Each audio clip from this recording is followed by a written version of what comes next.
Pessoal, tudo bem? Professor César falando. Estamos aqui para mais uma aula de ensino remoto de emergência. Bom, estávamos aqui no item 4, certo? Comparação entre as três teorias. Então vamos continuar aqui. Bom, a teoria de Arrhenius é diferente da teoria de Bronsted-Lowry, que é diferente da teoria de Lewis. São linguagens diferentes, são modelos, são interpretações diferentes a respeito da mesma realidade, certo? Muito bem. Então, é muito interessante a gente pensar a respeito da adequação do modelo, né? A adequação da linguagem para aquilo que a gente está representando. Vamos ver como é que é isso, né? Então, Arrhenius. O HCl é um ácido, é um típico ácido de Arrhenius, porque quando eu jogo ele em água, ele libera H+, e Cl-, né? Então, ele é um ácido de Arrhenius porque em água ele libera H+. Muito bem. O HCl também é um ácido de Bronsted-Lowry, porque quando eu jogo o ácido em água, né? Na verdade, a água é dispensável aqui, né? O HCl ele acaba sendo um ácido de Bronsted-Lowry porque ele é um doador de prótons, né? Então, quando eu coloco ele em água, né? Ele protona a água, né? É o doador de próton, portanto, é um ácido de Bronsted-Lowry, né? E quando eu olho para a teoria de Lewis, o ácido de o H+, né, acaba sendo também um ácido de Lewis, por quê? Porque ele é um receptor de par de elétrons, né? O próton, ele é um receptor do parzinho de elétrons aqui da base de Lewis, que acaba sendo a água, correto? Muito bem, então no final das contas, o HCl é um ácido para Arrhenius, é um ácido para Bronsted-Lowry, e o H, né, do HCl também é um ácido para Lewis. Mas perceba como é que é complexo e confuso, né? Olha aqui, ó, eles são, o HCl, ele é ácido para Bronsted-Lowry e ácido para Lewis por razões diferentes. Aqui porque doa próton, ó, a flechinha é daqui para cá, doa próton. Aqui é porque recebe par de elétrons, mas no final das contas acaba dando na mesma, né? Então é curioso isso, tá? Então são linguagens diferentes para interpretar o mesmo fenômeno, são modelos interpretativos diferentes. Muito bem. Portanto, o que a gente pode perceber? A gente pode perceber que a teoria de Arrhenius é muito útil para a gente interpretar o comportamento ácido e básico de algumas substâncias, porém ela é muito restritiva, né? Ela só é aplicável a substâncias aquosas e substâncias que teoricamente têm hidroxila e hidrogênio em sua estrutura. Já a teoria de Bronsted-Lowry, ela é mais abrangente, né? Por que ela é mais abrangente? Porque o que está em jogo é o próton, né? Não necessariamente eu preciso ter meios aquosos para isso, né? Então, o que é um ácido é um doador de próton, o que é uma base é um receptor de prótons. E aí é muito curioso porque a teoria de Bronsted-Lowry relativiza o conceito de ácido e base, né? Uma substância pode ser ácida num determinado contexto e pode ser básica em outro, né? Num determinado contexto ela pode protonar alguém, num outro determinado contexto ela pode ser protonada.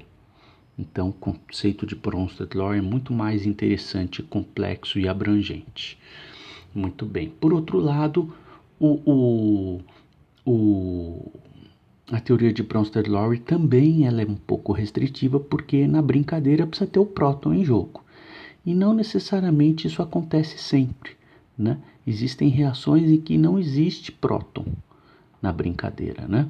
E você tem uma típica reação de ácido e base. E aí, para esses casos, a teoria mais abrangente de todas, dessas três, é a teoria de Lewis, né? Então, outras estruturas podem se comportar feito ácido e base, né? Cloreto de alumínio, o bromo, né? Amônia, enfim, tá? Então, para arrênios, né, você tem a liberação de H+, ou de hidroxila. Para Bronsted-Lowry, né, você tem a doação ou receber prótons, e para Lewis você tem a doação ou receber de par de elétrons. Bom, vamos agora para as definições, as qualidades e as limitações de cada uma delas, né? Para arrênios, quais são as qualidades que a gente pode perceber para a teoria de arrênios? Ela funciona muito bem para soluções aquosas, tá? Quais são as limitações? Não aplicável a soluções não aquosas que se comportam feito ácido e base. Para Bronsted-Lowry, quais são as qualidades? Definição é ampliada para soluções não aquosas. Uma substância não é um ácido ou base de maneira absoluta, pois depende com o que ela está interagindo. Né? Então, existe uma relativização do conceito de ácido e base. Uma terceira qualidade, a teoria ácido-base, base conjugada a ácido conjugado, é bastante conveniente para a química, por exemplo, para explicar uma solução tampão ou para explicar situações de equilíbrio. Então aqui agora, gente, a gente vai começar a pensar um pouquinho sobre a adequação do modelo, né? Porque você pode pensar de uma maneira muito simplista e falar assim, a Arrhenius é uma merda. Bronsted-Lowry é uma merda. E o que é bom é Lewis, porque ele é mais genérico. E não necessariamente é dessa forma, né? Vocês vão perceber a partir de alguns exemplos que eu vou dar, que Arrhenius é muito, né? A teoria de Arrhenius é muito mais interessante para interpretar determinados fenômenos de ácido e base do que Bronsted-Lowry. Por outro lado, Bronsted-Lowry é muito mais interessante para interpretar outros fenômenos, né, de ácido e base, por exemplo, numa situação de equilíbrio químico, para explicar uma solução tampão, do que a definição de Lewis. A definição de Lewis é absolutamente estéril para explicar um tampão, né? Absolutamente estéril para explicar muitos fenômenos de equilíbrio químico, né? E a definição de Lewis, por outro lado, ela é bem interessante para explicar reações orgânicas, tá? Então, voltando, continuando aqui na Bronsted-Lowry, né? Essas são as qualidades. Quais são as limitações? Para uma substância ser ácido, é necessário que ela tenha necessariamente hidrogênio para doá-lo sob a forma de próton, né? Então essa é uma limitação da teoria de Bronsted-Lowry. Lewis, qualidades. A definição é ampliada e não se aplica apenas a situações em que uma substância possa doar prótons. Então o culto do próton foi para o espaço. Limitações. Apesar de ser mais abrangente do que a definição de Bronsted-Lowry, é muitas vezes menos conveniente para a química, tá? Então, às vezes ela é complicadinha para interpretar determinados fenômenos dentro da química. Tudo bem? Antes de irmos para os exercícios, eu queria refletir um pouquinho com vocês a respeito dessa limitação ou a respeito dessa adequação do modelo explicativo, né, ao contexto. Então vamos pensar aqui, ó. Vocês são professores ou futuros professores, né? A teoria de Arrhenius, ela é muito adequada, por exemplo, ao meu ver, para introduzir o conceito de ácido e base para os meninos lá no 9º ano, né? Dependendo do material apostilado, do material que você trabalha no 8º, né? Ou no 1º ano do colegial, né? Colegial não, ensino médio, não existe mais colegial. Enfim, a teoria de Arrhenius, ela é bastante adequada, muito interessante, muito simples para entender o que é um ácido e o que é uma base. Por outro lado, a teoria de Bronsted-Lowry relativiza o conceito de ácido e o conceito de base e, portanto, é um pouco mais complexo e trabalhoso para explicar. E aí, gente, vamos pegar aqui, por exemplo, um exemplo. Exemplo 1, né? NaOH, né? o hidróxido de sódio é uma típica base de arrênios, né? E para eu classificar essa substância como sendo ácido ou como sendo base, é muito mais interessante utilizar a definição de arrênios para ácido e base do que utilizar a definição de Bronsted-Lowry e de Lewis, né? Então, por que que NaOH é uma base? Segundo Arrhenius, olha só a adequação do modelo. Porque quando eu jogo ela em água, olha lá, ocorre a liberação de OH- na solução. Ponto. Acabou. Sem frescura, né? Então, NaOH é uma substância básica porque quando eu jogo em água, libera íons hidroxilas. Acabou. Isso aqui funciona muito bem. Isso aqui é uma definição de Arrhenius. Nossa. Esqueci como é que escreve Arrhenius. Arrhenius. Certo? Muito bem. Olha só como é que é a questão da adequação do modelo. Agora, tenta pensar isso aqui conforme Bronsted-Lowry. Olha só que maluco. Bom, para Bronsted-Lowry, o que é uma base? É uma substância receptora de prótons, né? Então, cadê o próton sendo recebido aqui? Fica mais difícil de explicar. Então, perceba, eu vou explicar aqui, né? Eu vou tentar mostrar para vocês. Mas essa definição de Bronsted-Lowry para ácido e para base, ela é muito inadequada para pensar esse composto químico como sendo base, né? Por que ela é inadequada? Por causa disso aqui, ó. Vamos tentar pensar hidróxido de sódio como base de Bronsted-Lowry. Então vamos lá. Quando eu jogo hidróxido de sódio em água, ele forma essa substância e essa substância, né? Por que é OH-, né? Porque houve aqui, ó, quando a gente dá um zoom na substância, né? NaOH, vamos fazer com corzinha diferente. Olha lá. Olha lá. Ocorre a cisão heterolítica, né? Ocorre a cisão aqui, e aí eu formo OH-. Por que menos? Porque ele carrega o eletronzinho do Na, certo? Muito bem, agora vamos pensar essa estrutura. Então, quando eu jogo hidróxido de sódio em água, eu formo, né? O hidróxido de sódio se dissocia, formando Na+, OH-. Agora, quando essa estrutura entra na água, né? Quando ela está em água, vamos pensar numa segunda etapa reacional. Ó, já estou complicando, percebe? Mas vamos pensar. Ó, vamos desenhar a hidroxila. Vamos desenhar ela aqui, ó. Tá lá. Ó, eu vou dar um zoom nela, tá? Ó, ele tem 1, 2, 3, 4, 5, 6, 7, 8 par de elétrons. Quer dizer, 4 pares de elétrons, né? Então, olha a hidroxila aqui, ó. Olha lá.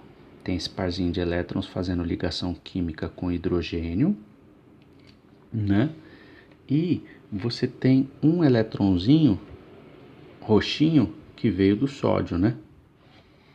Olha lá. Então, por isso que é OH-, por causa desse eletronzinho aqui, ó. É esse aqui, ó. Tô puxando ele para cá, tá? E tem esses dois pares de elétrons não ligantes aqui, ó. Né? Na verdade, são 3 pares de elétrons não ligantes. Quando essa estrutura está em água, olha o que acontece aqui quando a gente olha para a água. Ó. Vamos olhar aqui. A água ela tá assim, ó. Certo? Ó, vamos pensar na interação dessa estrutura com essa. Olha como é que eu estou complicando a nossa vida, né? mas estou tentando pensar o hidróxido de sódio como sendo uma base conforme Bronsted-Lowry. A hidroxila, quando entra em contato com a água, olha só o que acontece. A hidroxila tem 3 pares de elétrons não ligantes, né? Portanto, ela tem uma capacidade maior de receber próton, portanto, tem um comportamento básico mais forte do que a água, né? Então, por quê? A água só tem 2 pares de elétrons não ligantes. Aqui tem 3. Então, essa substância tem um comportamento básico mais forte do que essa, por conta de ter 3 pares capazes de receber prótons, né?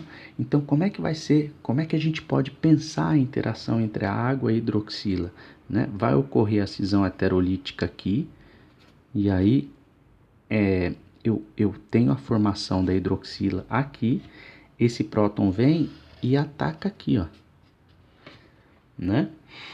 Tudo bem? Então, sabe, manja aquela imagem do cachorro correndo atrás do próprio rabo? É mais ou menos o que vai acontecer aqui, ó. Essa hidroxila se converte em água e essa água se converte em hidroxila. Olha só que louco, né? Então, o fruto dessa reação vai haver a formação de água, né? E de uma nova hidroxila, né? Então, depois eu vou mostrar umas tabelas para vocês para justificar esse comportamento aqui, né?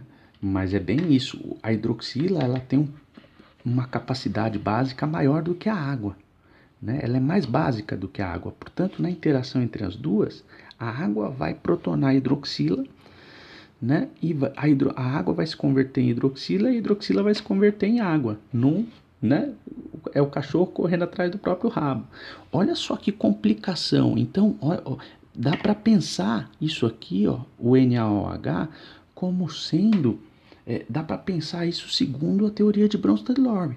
Olha só o que está acontecendo aqui, ó. Essa estruturinha é quem? Ó, ela está recebendo o próton, então ela é minha base. Essa estruturinha está doando o próton, então ele é o meu ácido, né? Aqui, ó. Tudo bem? A base, depois que ela recebe o próton, né? Depois que ela recebe o próton, ela se transforma no ácido conjugado. Ó, vou até fazer com cor diferente, ó. Isso aqui é o meu ácido. O meu ácido, depois que doa o próton, se converte na minha base conjugada, né? Então dá sim para pensar o hidróxido de sódio à luz da teoria de Bronsted-Lowry, mas olha só que bagunça que nós fizemos aqui, né? Então a teoria de Arrhenius, ela é infinitamente mais conveniente para explicar esse composto como sendo uma base do que a teoria de Bronsted-Lowry, né? Olha só, então vamos pensar o hidróxido de sódio como sendo uma base conforme Bronsted-Lowry, né? Quando eu jogo hidróxido de sódio, por que o hidróxido de sódio é uma base, segundo Bronsted-Lowry? Por causa do seguinte, quando eu jogo hidróxido de sódio em água, numa primeira etapa reacional, eu tenho a formação de Na+ e de hidroxila. A hidroxila,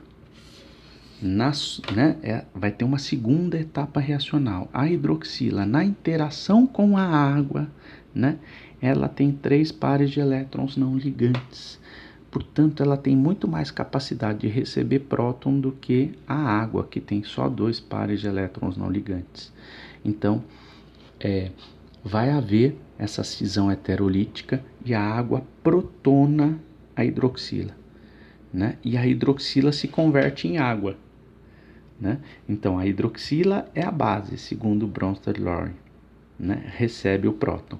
A água é o ácido, segundo Bronsted-Lowry, porque é o doador de prótons, né? E a água que foi formada passa a ser o meu ácido conjugado. E a minha hidroxila formada passa a ser a base conjugada. Então aqui ocorre o fenômeno igualzinho para o outro lado, né? Essa água protona a hidroxila e a hidroxila se converte em água do outro lado. É o cachorro correndo atrás do próprio rabo. Olha que complicação, gente, né? E dá para pensar, essa mesma brincadeira que a gente fez aqui, dá para pensar em termos de Lewis. Vamos fazer isso? Olha só que legal. Vamos pensar a base NaOH segundo a ótica de Lewis. Vamos pensar? Então vamos lá, vamos puxar uma folhinha aqui. A gente está viajando na maionese, não faz o menor sentido o que a gente está fazendo aqui, ó, né? NaOH é uma base, segundo Arrhenius, é uma base de Arrhenius. Não faz sentido ficar pensando em NaOH conforme Bronsted-Lowry. Percebe? O modelo, a linguagem é inadequada para o fenômeno. O fenômeno é simples, gente. Explica feito Arrhenius. Acabou, né? Então, vamos pegar aqui por que NaOH, né? Vamos tentar explicar a NaOH como sendo base, mas agora de Lewis. Então, quando eu pego o NaOH e jogo em água, eu formo essas duas estruturas aqui, né? Então, agora vamos a hidroxila, na interação dela com a água, olha só o que vai acontecer, ó. De novo, né? Então, eu tenho aqui a hidroxila, ó, o oxigênio com 4 pares de elétrons. Agora eu tô pensando feito Lewis, tá? Olha lá, esse elétronzinho aqui é do sódio, tá? Essa daqui é a hidroxila. Vamos pensar isso aqui, ó, interagindo com a água. Aqui, ó, a água. Olha lá. O que vai acontecer nessa interação? Vai acontecer o seguinte: esse camarada, né, a hidroxila é muito mais básica, tem um comportamento mais básico do que a água. Por quê? Porque ela tem 3 pares de elétrons não ligantes, né? Então, ela é capaz de fazer ligação química com esse próton que está aqui, ou com esse, né? Tanto faz. Vai ocorrer aqui, ó, a cisão heterolítica, e eu tenho a formação do H+ aqui.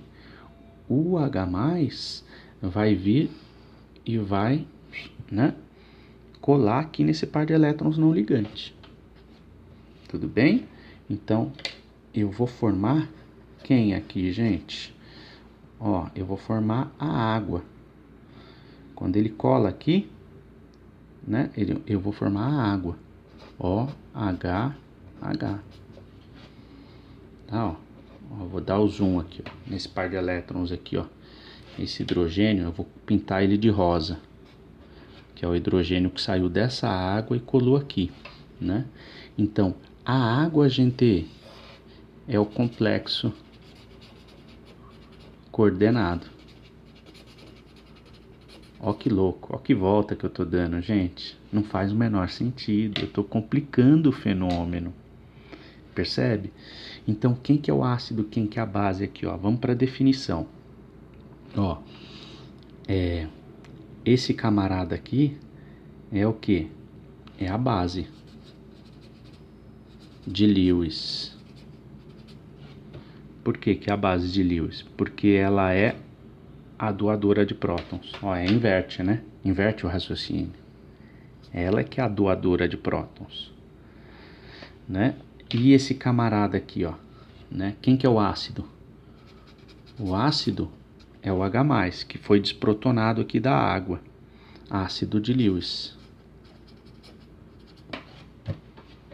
Então, essa estrutura é ácida, essa estrutura é básica. E esse aqui é o meu complexo coordenado, né?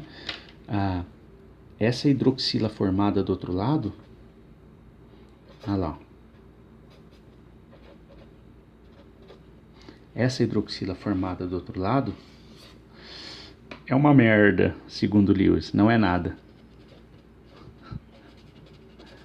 Ó, perceba que para situações de equilíbrio onde eu tenho a reação nesse sentido e nesse, né? E aí eu uso uma linguagem que ignora essa estrutura, que não classifica ela, perceba que acaba ficando uma notação estéreo, né? Eu estou utilizando uma linguagem que é estéreo. Por quê? Porque eu tenho um fenômeno aqui que é dinâmico, de equilíbrio químico. Então essa estrutura participa junto com essa, né? Fazendo com que essa reação ocorra nesse sentido, essa estrutura reage com essa, fazendo o negócio funcionar nesse sentido, né? Então é uma situação dinâmica de equilíbrio. Então preciso classificar as 4 estruturas de acordo com Bronsted-Lowry, né? Então é por isso que a gente está falando aqui para vocês que é tudo uma questão de adequação da linguagem, do modelo e da definição ao fenômeno que a gente está explicando, né? Então, situações, já estou aqui até colocando o carro na frente dos bois, mas não tem problema. Esse aqui é um dos motivos do porquê que Lewis não é utilizado para explicar equilíbrio químico, não é utilizado para explicar tampão, não é utilizado para explicar uma série de fenômenos que a gente vai ver daqui para frente. Então, já vou deixar bem claro aqui, qual vai ser o tipo de teoria ou de linguagem que a gente vai utilizar no curso de Quali para explicar equilíbrio químico. A teoria utilizada, que a gente vai dar enfoque, é a teoria de Bronsted-Lowry. Então, nós vamos mudar a linguagem. A gente não vai mais mostrar HCl reagindo com água assim, ó, formando H+, e Cl-, conforme a gente fez. Por quê? Porque essa linguagem está muito mais adequada para Arrhenius do que para Bronsted-Lowry, né? A gente vai agora representar essa reação assim, ó, vai protonar a água e eu vou formar H3O+, né? Pronto. Esse tipo de linguagem está muito mais adequada para o tipo de fenômeno que a gente vai trabalhar daqui para frente do que a linguagem de Arrhenius, né? A representação anterior que eu fiz, agorinha, tem mais a ver com a linguagem de Arrhenius. Essa linguagem que eu estou representando tem mais a ver com Bronsted-Lowry, tá? Lewis, esquece Lewis por enquanto. Lewis vai ser muito útil quando vocês estiverem lá no 6º semestre vendo reações orgânicas, tá bom? Tá claro isso, gente? Todo mundo compreendeu aí essa questão? Bom, agora que a gente já fez uma breve comparação entre as teorias, entendeu a limitação, as qualidades e os defeitos de cada uma delas, né? Nós vamos para os exercícios, só que nós vamos fazer isso no próximo vídeo, né? Tá dando 28 minutos, nós não vamos fazer isso aqui agora, tá claro? Então, perceba que hidróxido de sódio é base de Arrhenius. Dá para explicar conforme Bronsted-Lowry e conforme Lewis? Dá, mas né? Correr aqui, ó. Perceba que fazer serviço de português, né? Não funciona. Beleza? A linguagem está inadequada para o fenômeno que eu estou descrevendo. Bom, então, depois dessa viagem na maionese, o tio vai parando por aqui e no próximo vídeo a gente vai resolver exercícios. Claro que nos exercícios não tem esse detalhamento todo, a linguagem vem assim, ó, tosca, né? E aí você tem que ter a capacidade para olhar para o exercício e saber descrever quem que é o ácido, quem que é a base, enfim, tá bom? Vou ficando por aqui, beijo, até a próxima atividade.